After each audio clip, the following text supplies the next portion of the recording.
Damos comienzo a un nuevo comentario bíblico expositivo. Servidores de Dios. Quien te habla es Manuel Cornejo.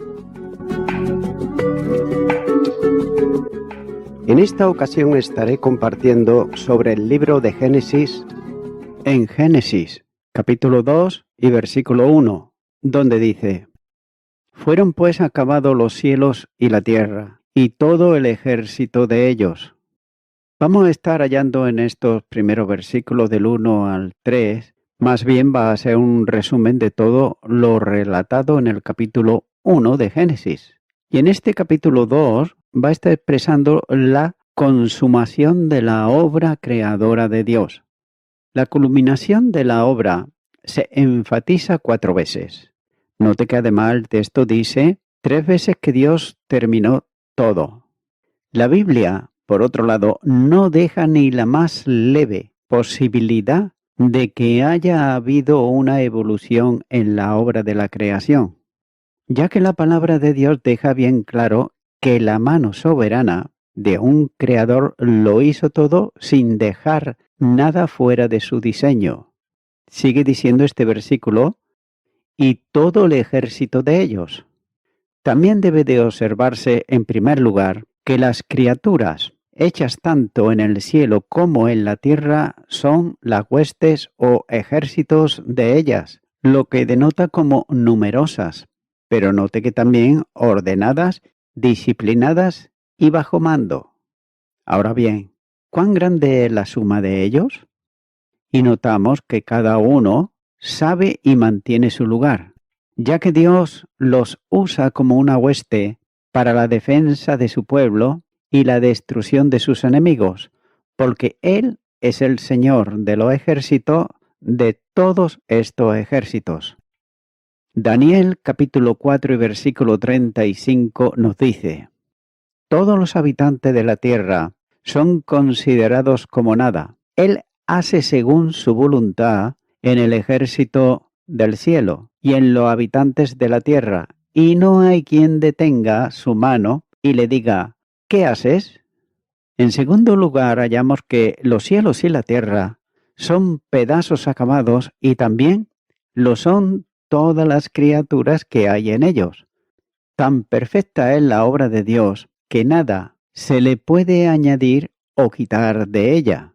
Eclesiastés capítulo 3 versículo 14 nos dice: He entendido que todo lo que Dios hace será perpetuo, sobre aquello no se añadirá, ni de ello se disminuirá, y lo que hace Dios para que delante de Él teman los hombres. Dios, que comenzó a edificar, se mostró bien capaz también de terminar. Continúo ahora con el versículo 2, donde nos dice: Y acabó Dios en el día séptimo la obra que hizo, y reposó el día séptimo de toda la obra que hizo. Después del final de los primeros 6 días, Dios cesó de toda obra de la creación. Ha terminado su obra de tal manera que, aunque en su providencia ha trabajado hasta ahora, note lo que dice el Evangelio de Juan, capítulo 5 y versículo 17. Y Jesús le respondió: Mi Padre hasta ahora trabaja y yo trabajo, preservando y gobernando a todas las criaturas y, particularmente, formando el espíritu del hombre dentro de él. Sin embargo, no hace ninguna nueva especie de criaturas. En los milagros ha controlado y anulado la naturaleza, pero nunca cambió su curso establecido, ni tampoco derogó ni añadió a ninguno de sus establecimientos. El Dios eterno, aunque infinitamente feliz en el disfrute de sí mismo, tomó satisfacción en el trabajo de sus propias manos. Note que no descansó como quien está cansado, sino como quien se complace con los ejemplos de su propia bondad y las manifestaciones de su propia gloria. Continúo ahora con el versículo 3, donde dice: Y bendijo Dios el día séptimo y lo santificó, porque en él reposó de toda la obra que había hecho en la creación. Un aspecto importante de la culminación de la obra de Dios es la santificación del día de reposo, ya que esa santificación implica que no solo era un día de reposo para Dios, sino también para el mundo. Note que el texto dice que Dios santificó el día de reposo. Y esa declaración de santificación está indicando que Dios elevó ese día por encima de los demás y sobre lo cual Moisés escribió posteriormente, cuando dice: Señal es para siempre entre mí y los hijos de Israel, porque en 6 días hizo Jehová los cielos y la tierra, y en el séptimo día cesó y reposó. Éxodo capítulo 31, versículo 17. También debe de notarse que en Génesis capítulo 1, versículo 1 y capítulo 2, versículo 3, registra la obra de Dios soberano en ejecutar la creación de la nada. Él creó los cielos y la tierra juntamente con todo lo que hay en ellos. Este pasaje está poniendo de manifiesto la existencia de un Dios personal que existe y existirá para siempre en 3 personas, ya que Dios creó la tierra, la ordenó y llenó para que el hombre la habitase. Además, proveyó todo lo necesario para la vida y la felicidad del hombre. También Dios hizo al hombre a su imagen y semejanza, es decir, le dio personalidad, poder de autoconciencia, poder de autodeterminación, conocimiento, inteligencia, justicia y santidad. El hombre es, por tanto, la corona de la creación de Dios. Fue creado y sujeto a la previsión divina, al propósito y al deleite del Creador, ya que Dios lo designó su mayordomo en la tierra y le delegó autoridad sobre bestias y plantas. Toda la vida terrestre y también toda la vida marina fue puesta bajo los pies del hombre. Y note que a pesar de la caída, el hombre sigue conservando la imagen de Dios y sigue siendo también responsable delante de Dios. El propósito redentor de Dios sigue vigente y también activo. Lo que no pudo cumplirse en el primer Adán a causa del pecado, Dios lo cumplirá a través del postrer Adán, el Señor Jesucristo, cuando regrese con poder y gloria. Continúa ahora con el versículo 4, donde dice: Estos son los orígenes de los cielos y de la tierra cuando fueron creados, el día que Jehová Dios hizo la tierra y los cielos. Comienza diciendo este versículo: estos son los orígenes de los cielos y la tierra. Por tanto, notamos aquí que está dando comienzo a una gran sesión de Génesis, ya que es la primera vez que aparece la palabra Toledot, que traducida es orígenes. Dicho vocablo se usa 10 veces más en Génesis, y daré algunos versículos como por ejemplo el capítulo 5, versículo 1, capítulo 6, versículo 9, capítulo 10, versículo 1, capítulo 11 y los versículos 10 y versículo 27. Y también es traducida de diferentes maneras: generaciones, descendientes, linajes, historia.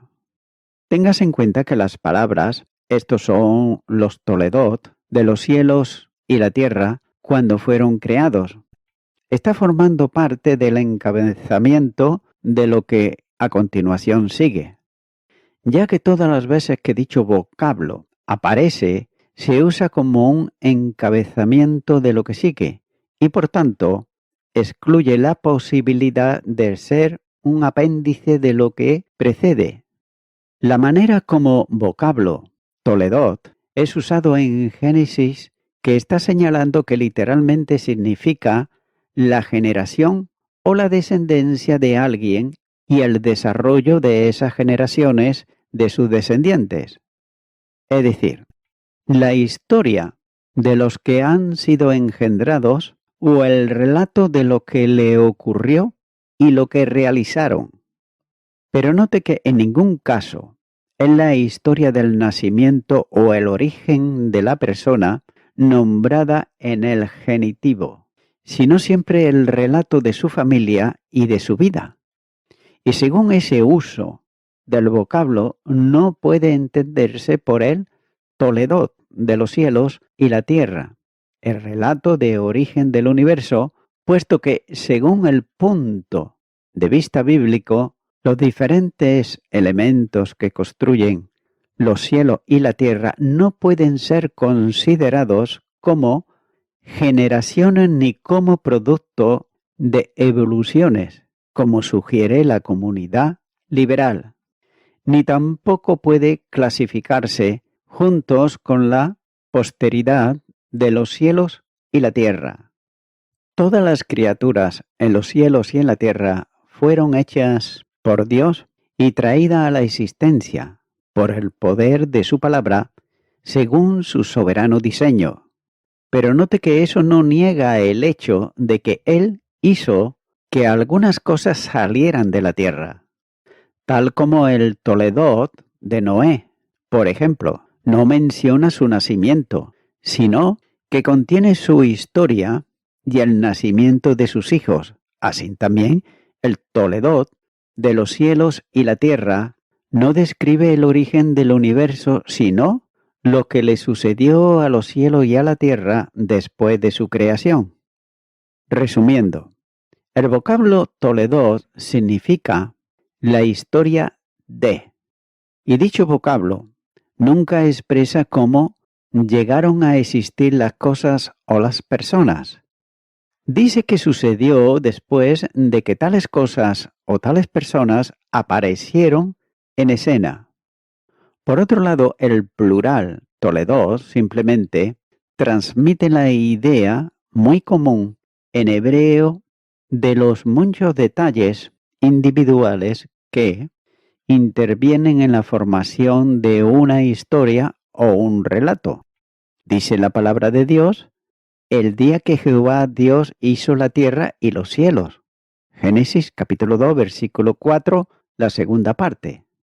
Nótese que esta frase no retrotrae la obra de la creación, especialmente al tiempo anterior a la obra del comienzo del tercer día. Y seguidamente el autor de Génesis aportará algunos detalles que explicarán cómo fueron creadas las plantas que requieren cuidado y también cultivo, ya que en el día en que Jehová Dios hizo la tierra y los cielos, todavía no había campos de plantas en la tierra, ni campos de arbustos creciendo, ya que Jehová Dios todavía no había establecido la lluvia en la tierra, puesto que aún no había hombre para cultivar la tierra.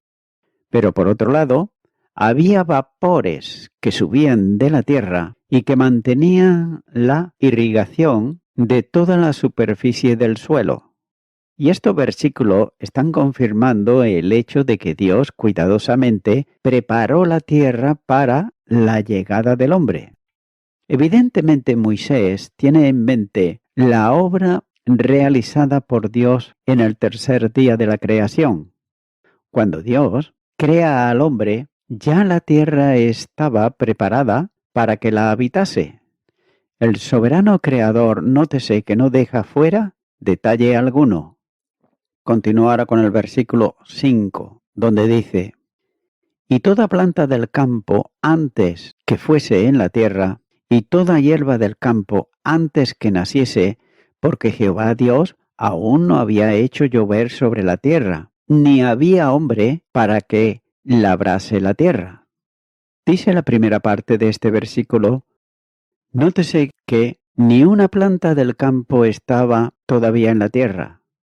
Y aquí debe de recordarse que la narración ha vuelto al tercer día de la creación precedente, De las hierbas solo se dice que aún no habían echado a un capullo o una brizna, ya que la tierra no produjo sus frutos por sí misma, por alguna virtud innata propia, sino puramente por el poder todopoderoso de Dios, que formó cada planta y cada hierba antes de que creciera en la tierra. Y así, la gracia en el alma, esa planta de renombre, no crece por sí misma en el suelo de la naturaleza, sino que es obra de las propias manos de Dios. Tengas en cuenta que también la lluvia es un don de Dios, no vino hasta que el Señor hizo llover. Si se quiere lluvia, es Dios quien la detiene. Si la lluvia viene abundantemente en su tiempo, es Dios quien la envía. Si viene de una manera distintiva, es Dios que hace llover sobre una ciudad y no sobre otra. Amós, capítulo 4, versículo 7. Aunque Dios normalmente obra por medios, no está atado a ellos, sino que, cuando quiere, puede hacer su propia obra, sin ellos.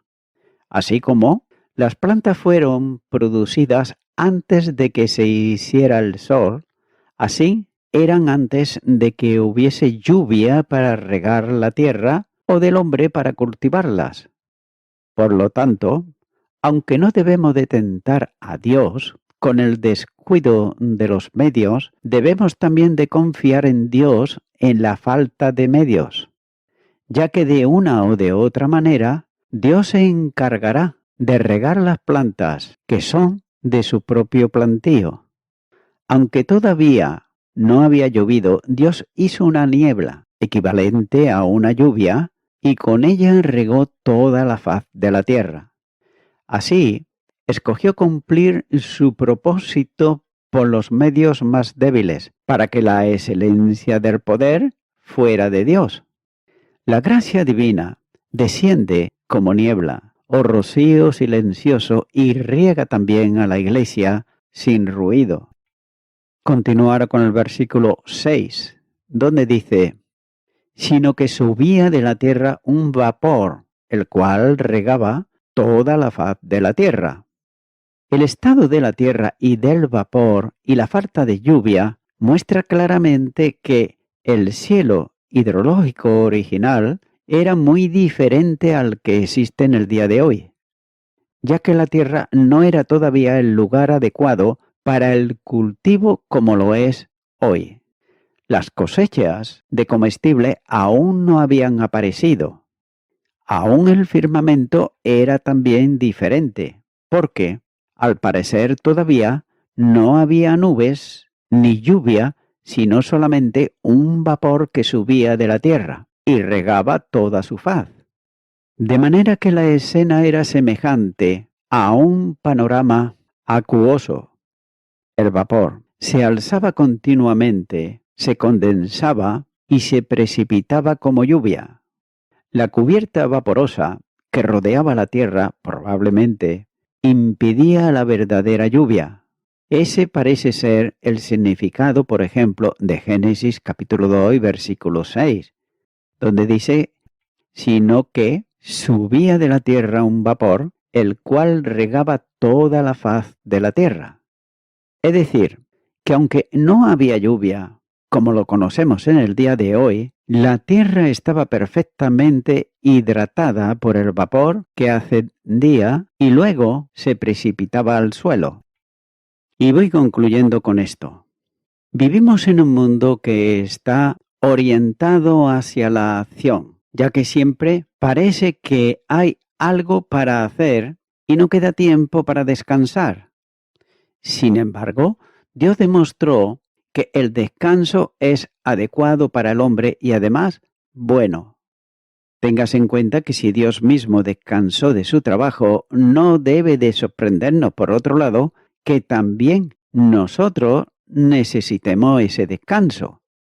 Jesús demostró este principio cuando él y sus discípulos salieron en su barca para alejarse de la presión de la multitud, como señala el Evangelio de Marcos, capítulo 6, y los versículos 31 y 32. Nuestros momentos de descanso nos refrescan para estar listos para nuestros momentos de servicio.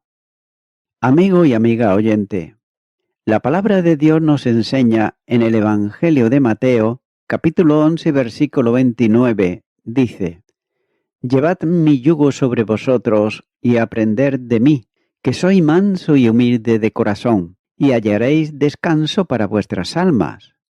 Muchas personas piensan que hallar descanso es cuando llega el fin de semana o cuando llegan las vacaciones. Pero ese es el descanso físico, ya que para hallar el descanso de tu alma, solamente Cristo es quien te puede dar esa clase de descanso, siempre y cuando tú le invites a que venga a tu corazón y le recibas como tu único Salvador, ya que el hombre y la mujer no hallará descanso en su alma hasta que no tenga a Cristo en su corazón. Por tanto, mi amigo, mi amiga oyente, yo te invito ahora a que tú puedas aceptar a Cristo en tu corazón. Para ello, eres tú quien debe de invitarle. Ora conmigo si nunca antes la has hecho esta oración que yo voy a hacer y repite conmigo y di: Señor Jesucristo, soy una persona que aunque descanso los fines de semana, las vacaciones o cuando puedo, sin embargo mi alma no haya reposo, no haya descanso. Vengo ante ti, Señor Jesucristo, que tú dices en tu palabra que hallaré descanso para mi alma. Por ello, te quiero pedir perdón por todos mis pecados y me arrepiento de ellos. Ahora te recibo a ti, Señor Jesucristo, como mi Salvador. Quiero darte gracias. En tu nombre. Amén.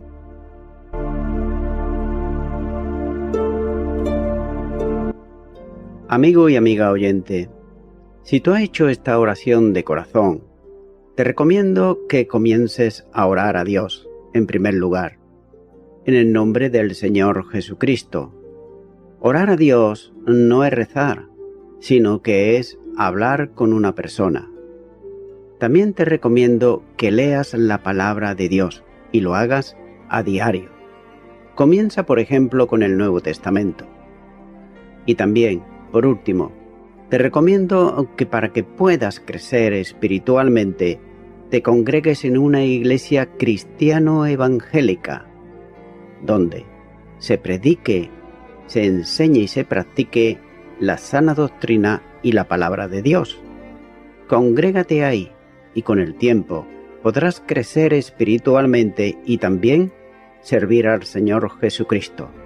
Que Dios te bendiga. Y a toda la audiencia, nuevamente ya me estoy despidiendo de todos ustedes y será hasta el próximo programa. Que Dios os bendiga a todos.